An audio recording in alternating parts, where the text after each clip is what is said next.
So what I wanted to show you was that your mind space, my mind space, what we are thinking inside the mind space is not something which is not in our control. Inside the mind space, inside my mind space, inside your mind space, we have images coming, we have pictures, we have sounds. Sometimes we have smells also. You can remember a smell also, but that's not very dominant most of the time. But we've got images, we've got sounds, we've got feelings. And at any point of time, it's not necessary for us to get overwhelmed by what's happening inside the head, because you control what you see. आपके internal images जो हैं, we control those. So that's one of the reasons why I showed you, why I told you I mean, you might sometimes want to get more engaged in what's happening inside your mind, or sometimes want to exit from that based on whether it's in a positive state or a negative state. So if your mind is getting in a negative state, you want to exit out of that state. You have the option कि जो images देख रहे हो, अगर first person में देख रहे हो तो third person कर दो उसको. Watch it like a video rather than seeing it from your own eyes. If you want to get more engaged into the experience, go to the first person. एक option ये है. You have the option of coloring the image or versus making it black and white. You have the option of making the image completely dominate your mind, or it can be just like a television is taken far away from you and you see smaller part of it.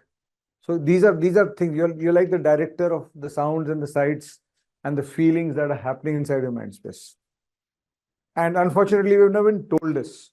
We've never been this has never been told to us that this is actually possible, but it's actually true. So the moment you start controlling these, you start taking control of your mind space. And the moment you start taking control of your mind space, you start, you've got a better chance of staying in the present rather than getting past dominant or future dominant. So the other key point from what I remember from the first session, the other key point, apart from this, you are the director of the images in your head, of the movie playing inside your head.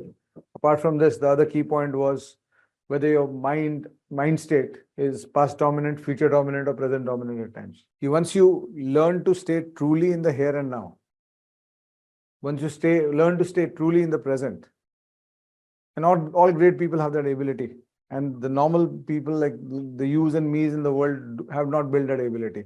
And that's the difference between somebody who's good and somebody who's great. So he says this mentor tells this young athlete that once you learn to truly stay in the here and now, you will be surprised by what you can do and how well you can do it.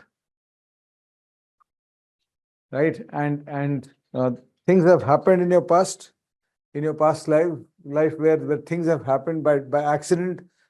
Performance has come by accident. Everything has fallen into place at times, but that's the problem. It's been an accident. So you have to wait for the next accident to happen for you to reach that state where you're in perfect unison with what you need to do.